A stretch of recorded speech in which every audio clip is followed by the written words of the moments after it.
Bom dia, prezados ouvintes.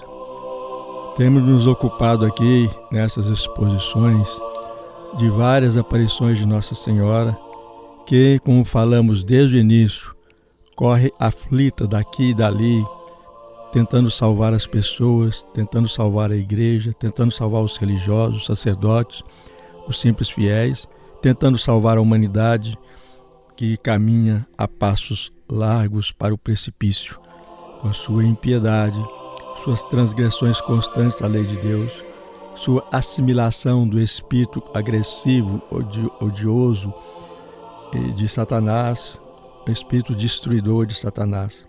Então estamos vivendo numa situação muito difícil e é necessário que a gente recapitule e preste atenção a tantos avisos de Nossa Mãe Celeste.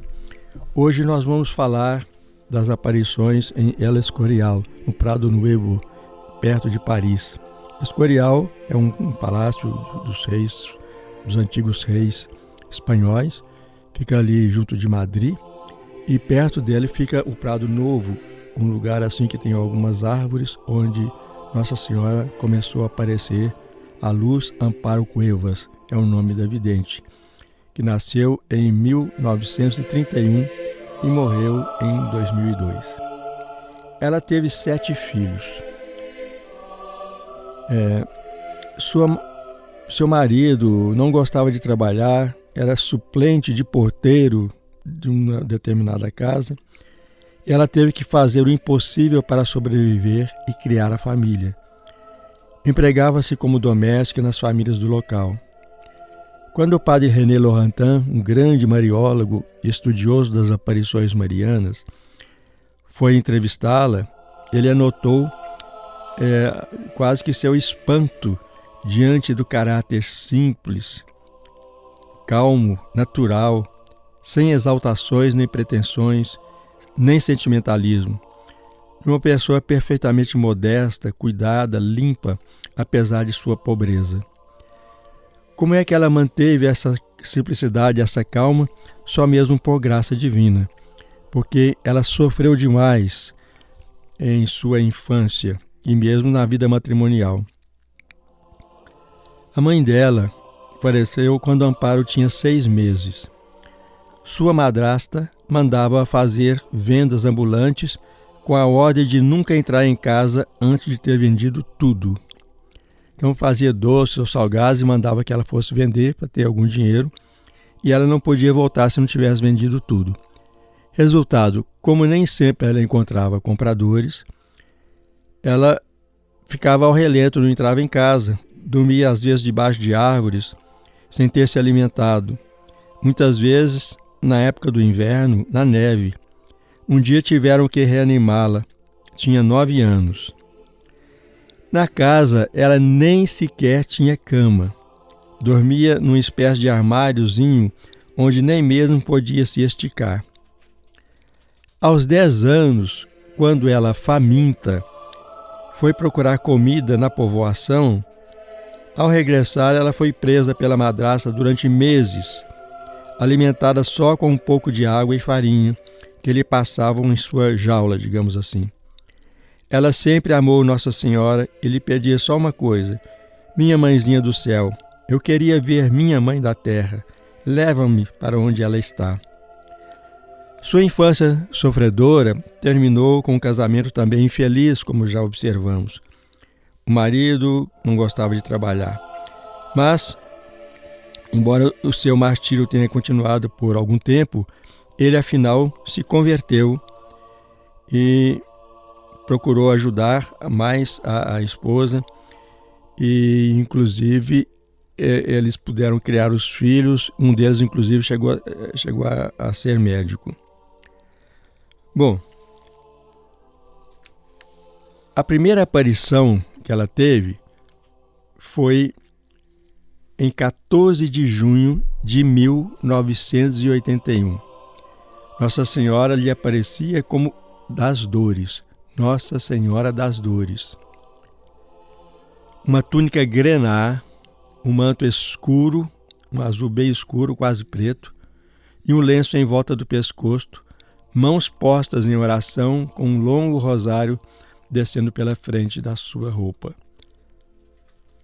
Às vezes, porém, ela aparecia de outras formas. Por exemplo, na festa do Papa, ou quando João Paulo II foi à Espanha, ela apareceu com as cores do Papa, os cabelos soltos sobre os ombros, com olhos verdes, feições morenas, como uma autêntica espanhola.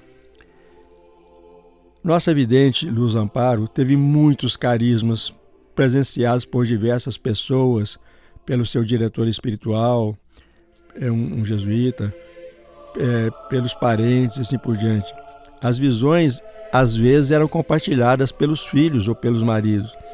Ela tinha êxtases frequentes. Em determinados dias, tinha os estigmas da paixão de Cristo, ocasião em que sofria muito. Apresentou bilocações, multiplicação de alimentos, etc. Muitas vezes, ela via cenas da vida de Maria e da Sagrada Família em Nazaré. Bom, logo que a notícia das aparições começou a se espalhar e o pessoal começou a comparecer ao Prado Novo para rezar, atendendo aos pedidos de Nossa Senhora, como sempre acontece, as perseguições começaram. Primeiro tivemos perseguições eclesiásticas. O pároco do lugar era inicialmente muito contrário e influenciou o arcebispo de Madrid, que na época era o cardeal Suquía Goicoechea. Antes de morrer, porém, ele chamou o pároco, chamou Amparo e lhe pediu perdão, o que também influenciou favoravelmente a uma mudança de atitude por parte do arcebispo. E Dom Suquías, esse arcebispo, aos poucos foi dando passos para reconhecimento. Visitou Luz Amparo, reconheceu os frutos das aparições. Em 14 de junho de 1994, no 13º aniversário da primeira aparição, ele reconheceu os 3 ramos da Associação dos Fiéis Reparadores, fundados por inspiração de Amparo. Quais são esses 3 ramos?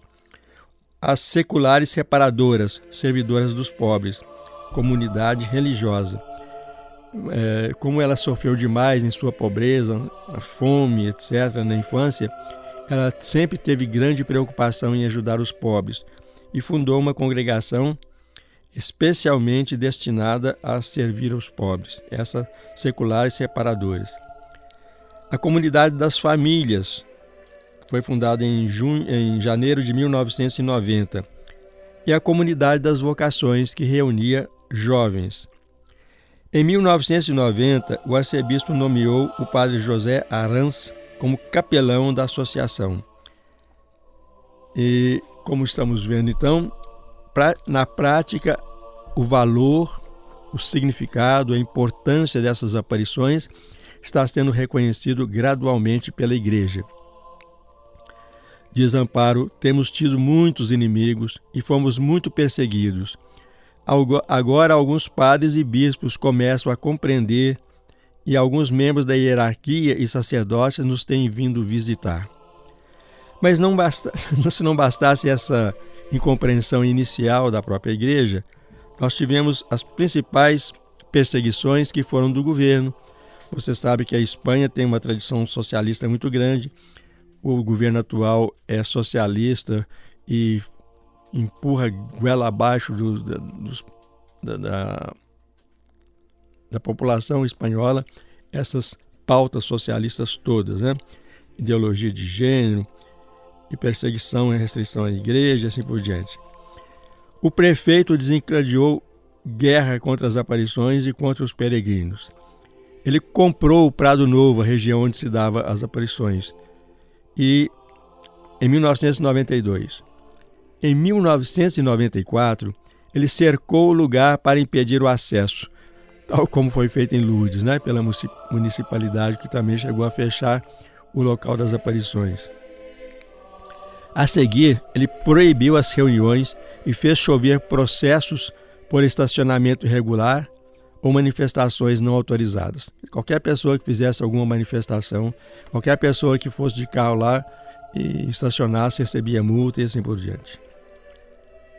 Mas os amigos do Prado Novo, que nessa época já eram bastante numerosos, o processaram por abuso de autoridade e tiveram ganho de causa, o que valeu a ele multa e por 2 vezes uma prisão.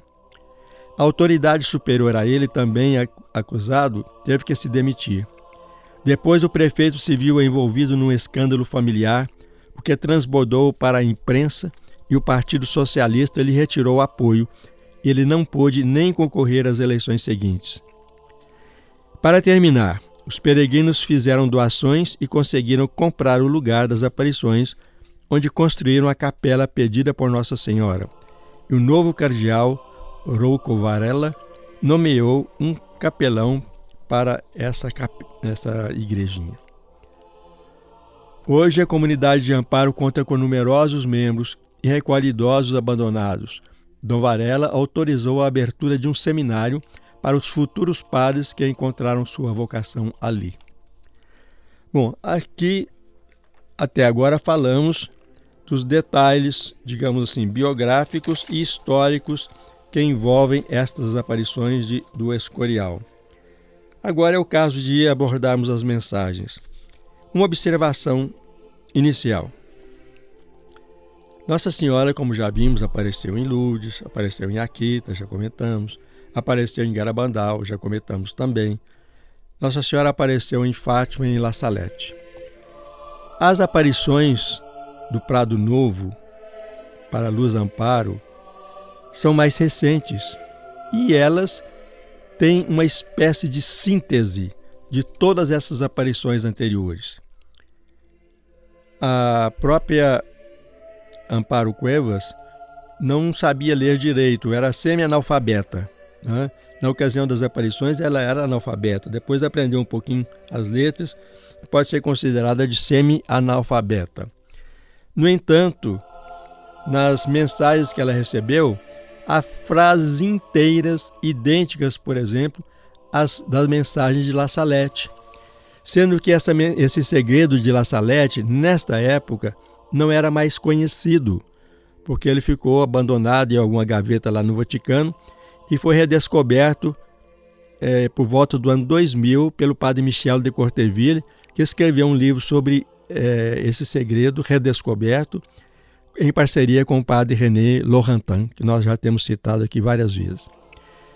Pois bem, gente, então por aí vocês veem que, sendo esse segredo desconhecido na época, no entanto, nas revelações do Prado Novo, aparecem frases inteiras tiradas desse segredo de La Salette, assim como frases inteiras tiradas das revelações de Akita ou de Fátima, também das mensagens dadas a Josefa Menéndez, uma religiosa espanhola, no livro famoso, prefaciado até pelo cardeal Pacelli antes de ser papa, chamado Mensagem de Amor. Há trechos que lembram as aparições de Parrelemonial a Santa Margarida Maria e o Sagrado Coração de Jesus. Então são mensagens muito preciosas porque elas têm um resumo de diversas aparições marianas ou mesmo de aparições de Jesus. Os temas dessas mensagens são apocalípticos. O que é que nós queremos dizer com isso? Eles mostram o cumprimento de passagens do Apocalipse de São João, o último livro das nossas Bíblias. Portanto, anunciam a chegada do fim dos tempos, o próximo reinado do inimigo, o anticristo, as grandes perseguições aos cristãos e à igreja, a chegada de Elias e Enoque, que vão se contrapor ao anticristo, vão fazer muitos milagres, vão converter muitas pessoas, o aviso previsto em Garabandal e o castigo final com o julgamento das nações. São Lucas nos diz que, a partir de Pentecostes, depois que os judeus rejeitaram Jesus, então abriu-se a Era das Nações. E assim como o judaísmo acabou apostatando, não acreditando em Jesus e assassinando o seu Messias, Assim, da mesma forma, a igreja final iria apostatar, como nos dizia já São Paulo, lá na carta aos Tessalonicenses. Falam também de uma grande guerra atômica que pode ser evitada com orações e penitências. E outro castigo que vem do céu, queda de asteroides, 3 dias de trevas. E, finalmente, fala do futuro reinado de nosso Senhor. Os temas mais constantes são o grande perigo em que está o mundo à beira do precipício, a grande responsabilidade também dos pastores da igreja, os sacerdotes, as autoridades eclesiásticas, na situação atual. A grande colheita que Satanás está fazendo, marcando os seus com o 666. Esse 666 certamente vai se concretizar materialmente através de uma tatuagem, um selo, uma marca qualquer, física. Mas, antes de acontecer fisicamente, ele acontece espiritualmente. Quem é marcado por 666 é aquele na fronte ou na mão, como Nossa Senhora explicou ao Padre Gobi, é aquele que deixa a sua mente ser possuída pelas ideias satânicas, pelo espírito satânico, e na mão isso significa que ele age, o comportamento dele é de acordo com o espírito satânico. Então, quem se deixa influenciar pelo espírito satânico, destrutivo e destruidor, rebelde, transgressor, destruidor de tudo, quem se deixa marcar por esse espírito e quem age em consequência já está espiritualmente marcado com o 666. Outro tema constante ali, a existência do inferno, horrível e eterno lugar de tormentos. Alguns teólogos meio chiques acham que o inferno não pode existir, que ele é incompatível com a misericórdia de Deus, que não pode haver inferno eterno, que é desproporcional ao castigo, e N razões para negar aquilo que a igreja sempre ensinou, que está baseado em textos explícitos do Novo Testamento, do ensinamento de Jesus. E isso é lembrado em todas as aparições marianas. Em Fátima, por exemplo, as crianças tiveram a visão do inferno. E aqui Nossa Senhora repete energicamente que o inferno existe e mentem aqueles que negam a sua existência, sejam eles teólogos ou não. Outro tema constante aí, a ceifa da terra pelos anjos. A porção seca, digamos assim, aquela que não tem a vida divina, é entregue a Satanás. Os bons, os eleitos, são e serão recolhidos por Maria e seus anjos. O combate final já acontece nos ares, entre anjos e demônios, pela conquista das almas. Outra coisa muito frequente é um apelo a não termos medo de perseguições e perseguidores. Jesus Cristo ama os corajosos. Devemos continuar proclamando o evangelho puro, sem distorções em todos os lugares. Nossa Senhora insiste muito: não deem ouvidos a novidades doutrinárias, nada que se afaste da letra do evangelho. Evangelho puro, sem distorções. Outra coisa importante é o valor do rosário, das orações e dos sacrifícios para a nossa salvação, para a salvação das pessoas e para mitigar os castigos que a humanidade está merecendo. E o plano de Maria e de Jesus é de salvar ao menos a terça parte da humanidade. Nossa Senhora também faz um apelo a que essas mensagens sejam escutadas pela igreja, pelos fiéis, pelos homens todos, mas se queixa de que a humanidade não presta atenção, nem a igreja, nem os padres. Parece que todos querem ser condenados, diz ela. Bom, depois de termos uma panorâmica, por assim dizer, dos temas principais dessas mensagens, vamos ler algumas. No primeiro tópico, selecionamos mensagens que dizem respeito à iniquidade do mundo.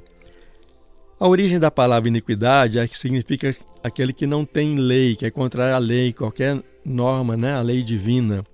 O iníquo é aquele que desobedece à lei divina, que não tem os limites propostos por Deus para a nossa salvação e a nossa felicidade.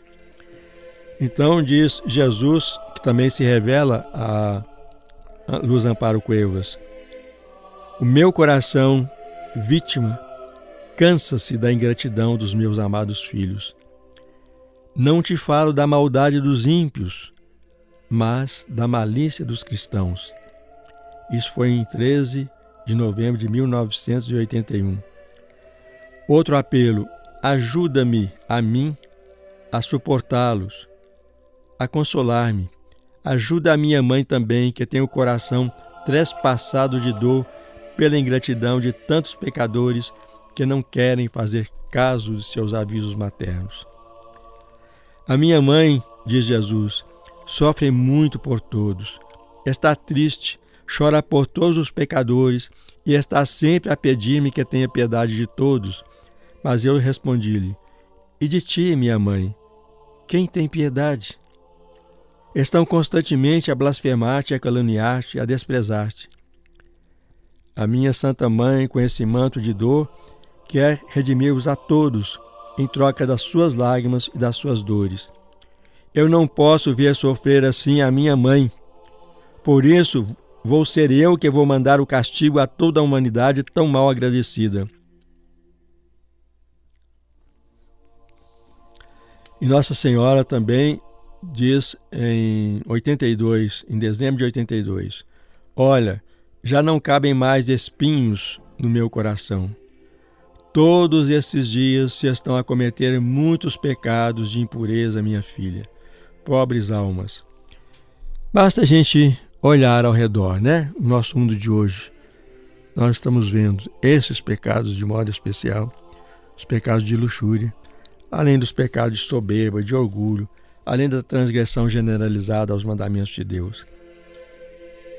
E Jesus, em 1981, disse a ela: leva uma cruz às costas para que Deus Pai derrame a sua divina misericórdia sobre a humanidade. Vejam, gente, é o nosso Redentor, aquele que salva-nos e que nos quer salvar, e que pede que a gente preste atenção aos seus avisos, e aos avisos maternos, misericordiosos de sua Santa Mãe.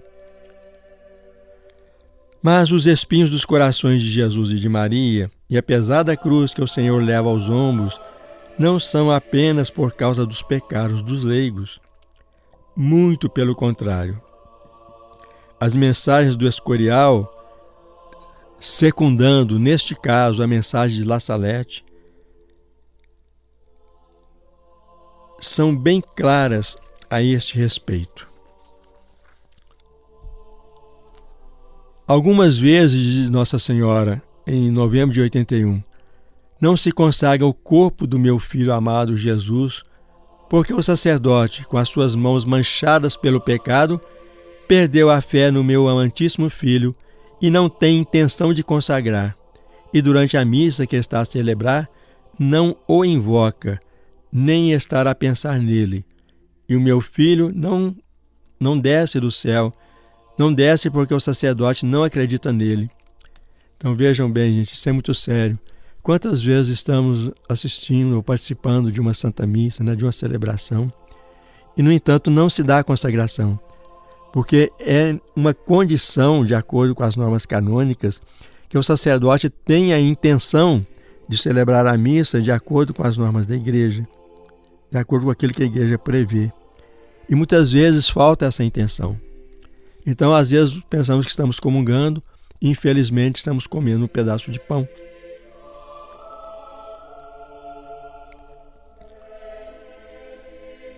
Alguns deles celebram a missa por rotina, alguns por dinheiro. Alguns sacerdotes não são dignos de celebrar a missa nem de tocar no corpo sagrado de Jesus.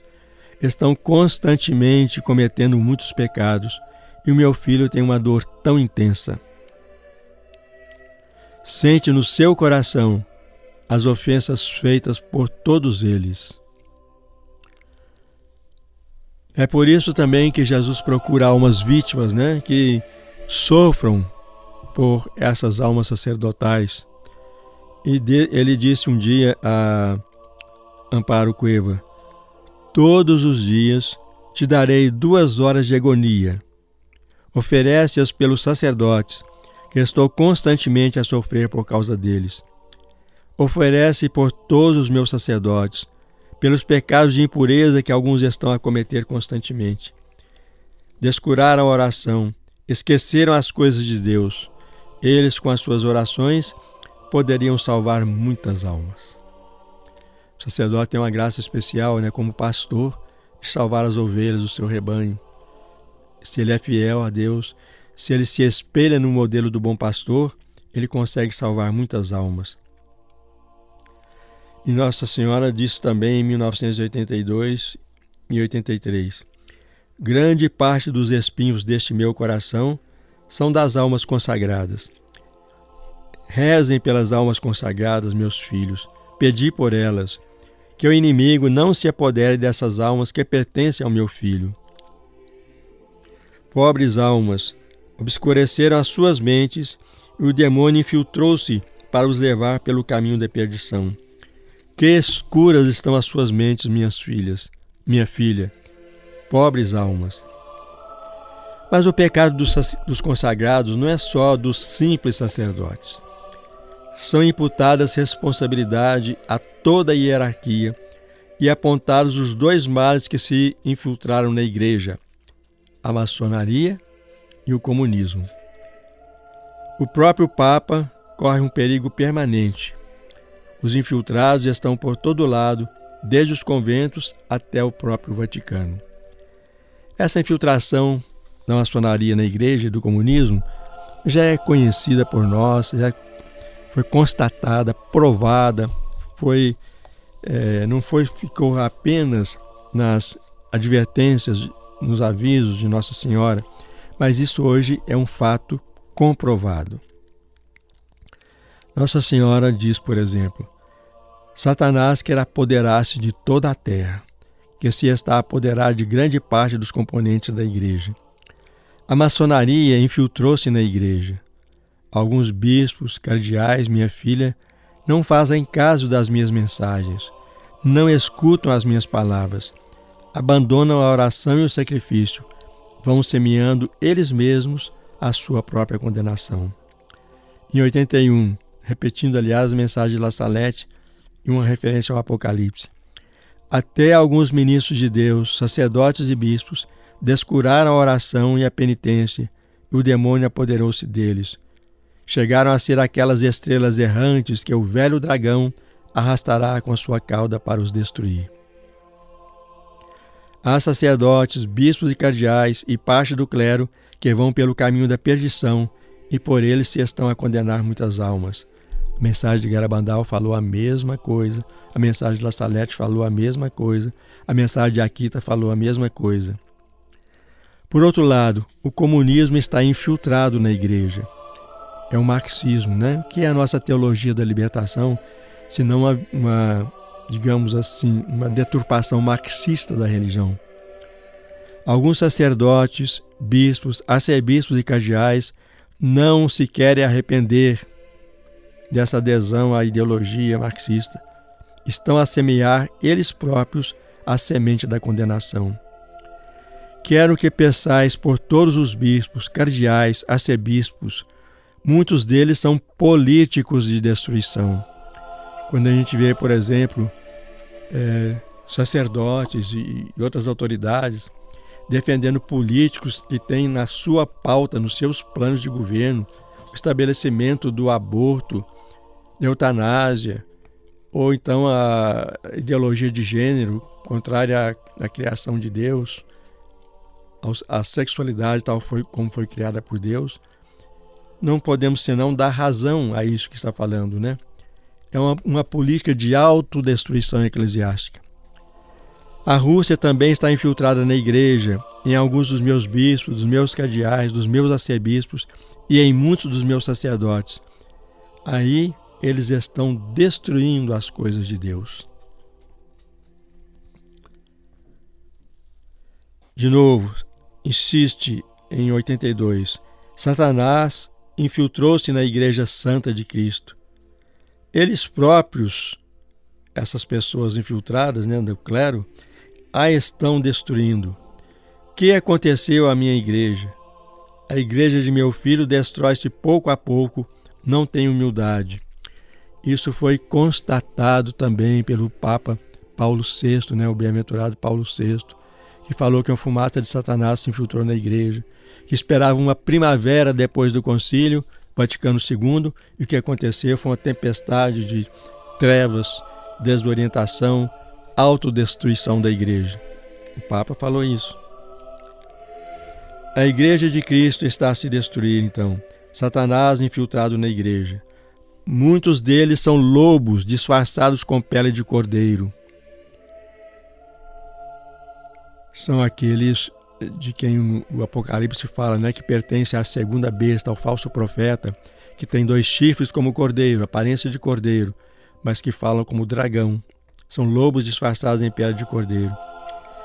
Que amargura sentem os nossos corações por toda a humanidade e por essas almas que se chamam pastores da minha igreja e que são lobos vestidos com pele de ovelha. Isso em 82. Satanás apoderou-se de altos postos para deter a marcha dos acontecimentos. Sim, para controlar a marcha dos acontecimentos. Sim, também se infiltrou nos altos cumes da igreja para destruir as almas consagradas.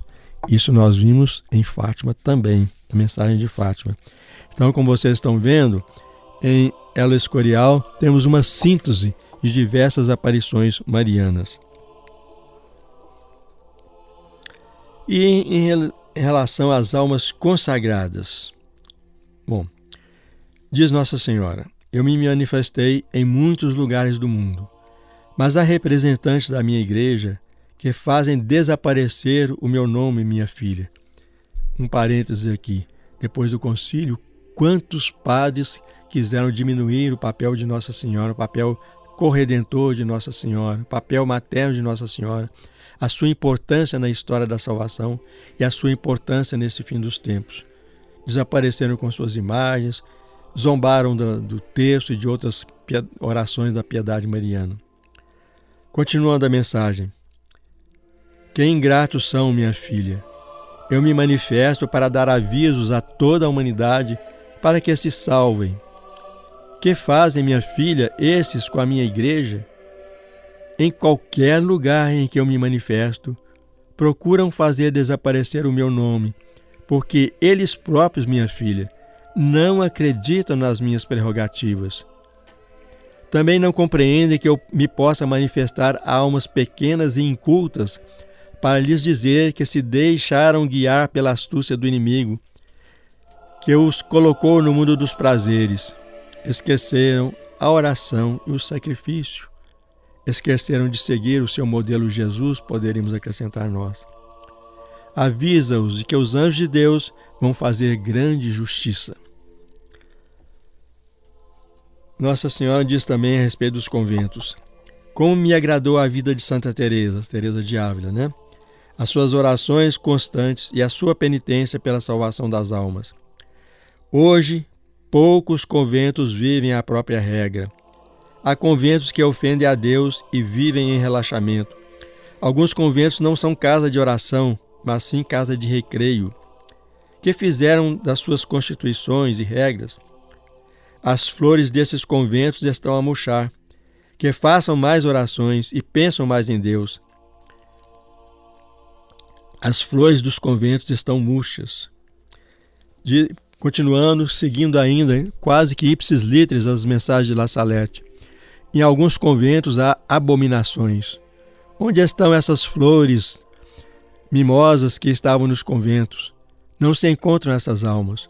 O demônio apodera-se de muitas almas e as introduz dentro desses conventos. Os conventos que ainda há, que seguem a vida de Cristo com a vida de sacrifício, de amor, de caridade, de fé, de piedade, de pureza, o demônio quer destruir essa obra. Que estejam alerta para ver a quem colocam nesses conventos, porque o demônio quer tornar-se o rei de todos esses corações para destruir a obra de meu filho.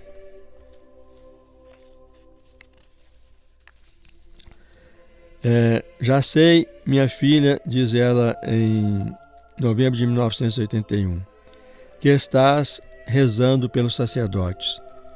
Muitos sacerdotes não são dignos nem de uma oração. São os que estão constantemente a ofender o meu filho.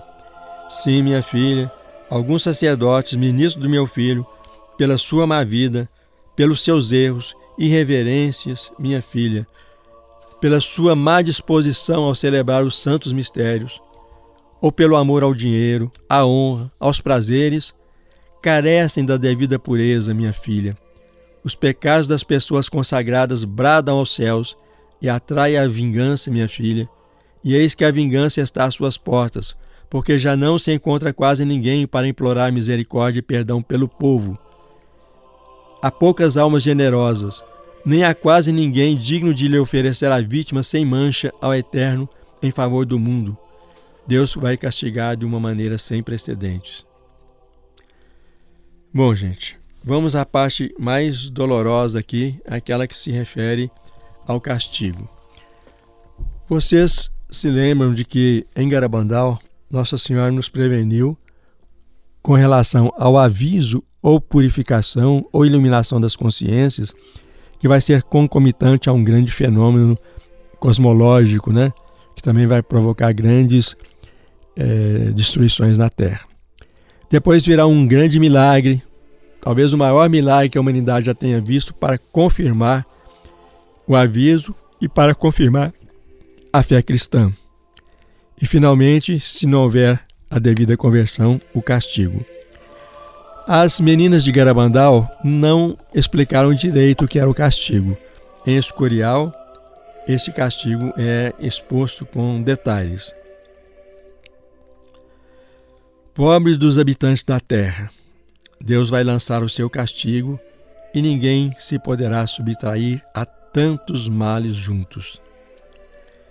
Essa frase de Nossa Senhora, falada em La Salette em 1846 e repetida no Escorial em 1981, demonstra que o castigo é não só medonho, terrível, como ele se compõe de vários castigos, tantos males juntos. Esses castigos, segundo o Escorial, dividem-se em castigos por meio da natureza, terremotos, inundações, mudanças de estações, mudanças climáticas, colheitas estragadas, etc. E fome que decorre disso tudo, né? E castigos por meio da mão do homem, guerras, perigos revolucionários, invasão russa, perseguições, guerra atômica final e castigo direto de Deus. Então, esse aí, digamos assim, é a sexta que compõe essa grande tribulação de que falam os evangelhos para a humanidade e para a igreja em particular. Vejam bem, nós estamos vivendo uma guerra. Ainda ontem eu ouvi a notícia de que a Rússia vai convocar mais 300 mil soldados, reservistas, né, para sustentar a guerra na Ucrânia. E ameaçou com armas atômicas outras nações que possam querer intervir no conflito. Quem não nos garante que disso aí vai surgir uma terceira guerra mundial? Desse e de outros conflitos, né? Estamos vivendo já em guerra, nós temos armas atômicas e numa situação de desespero de um país, uma coisa qualquer, essas armas podem ser usadas.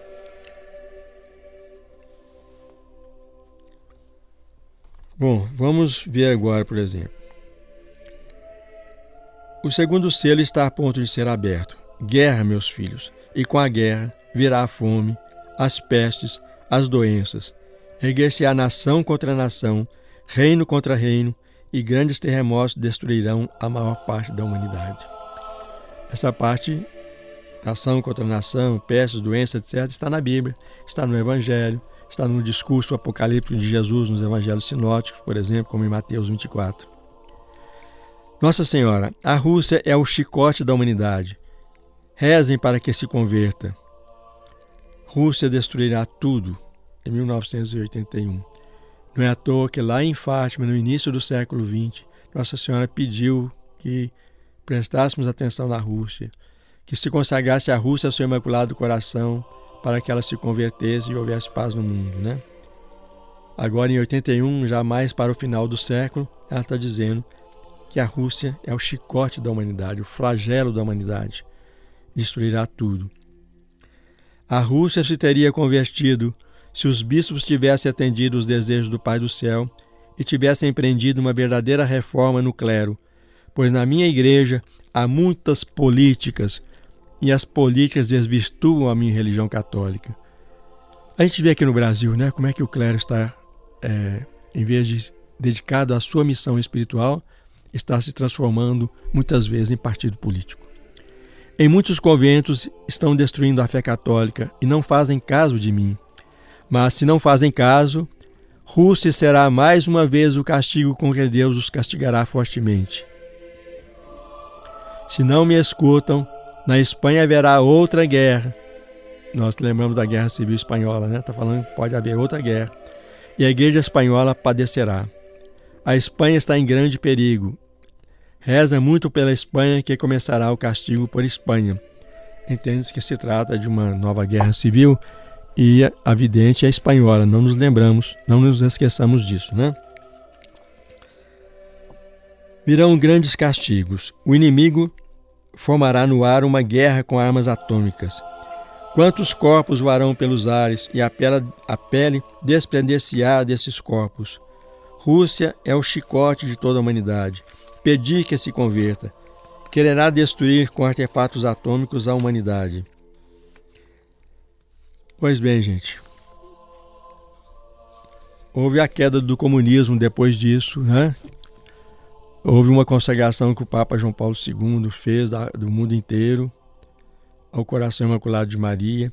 Houve a queda do comunismo, mas como não há conversão, o que nós observamos é que, de novo, a Rússia pode ser o flagelo da humanidade. Agora, há um castigo do céu propriamente dito, vou saltar vários outros detalhes e vou ler aqui alguma coisa apenas.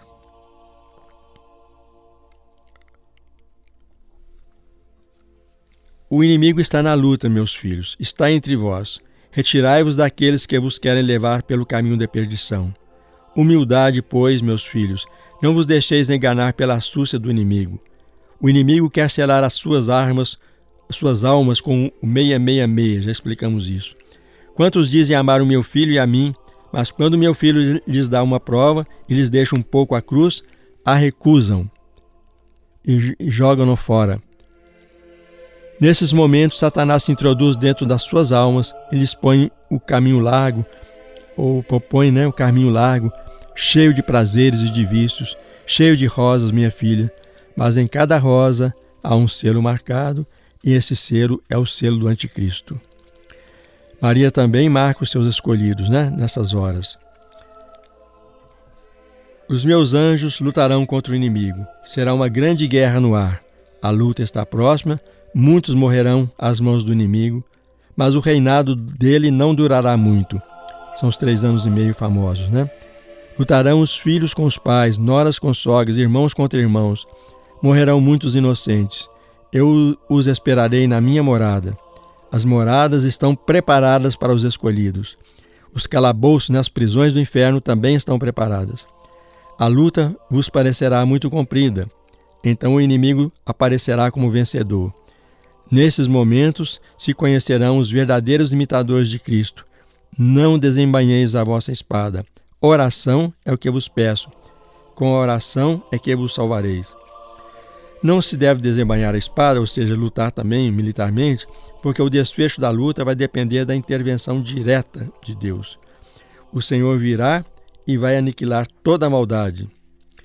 Nossa Senhora diz o seguinte, vamos terminar com essa mensagem. Diz a todos que o Filho do Homem virá na sua glória, a glória de seu Pai, acompanhado pelos seus anjos, e retribuirá a cada um segundo as suas obras. Então aparecerá no céu o sinal do Filho do Homem, e todos os povos da terra darão golpes no peito, e verão o Filho do Homem vir sobre as nuvens do céu, com seu grande poder e majestade. Ela está aqui citando as Escrituras, Este não será o fim do mundo, mas sim o fim do tempo das nações, o julgamento das nações. Diz a todos que esse julgamento das nações está muito perto.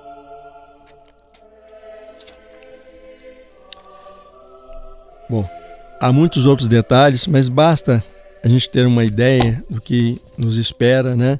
Se não houver orações suficientes, se não houver penitência suficiente. Nossa Senhora pede sempre: rezemos, rezemos, rezemos. Mudemos os nossos caminhos, convertamo-nos, façamos sacrifícios para a salvação de toda a humanidade, dos nossos amigos, parentes, conhecidos, dos nossos conterrâneos, dos sacerdotes e assim por diante.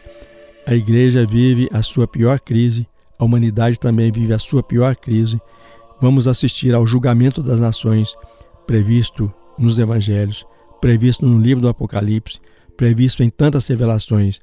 E nós precisamos da força do Espírito, da proteção de Nossa Senhora, da nossa consagração ao coração de Jesus e de Maria, a proteção dos anjos da guarda e a proteção dos santos arcanjos de Deus.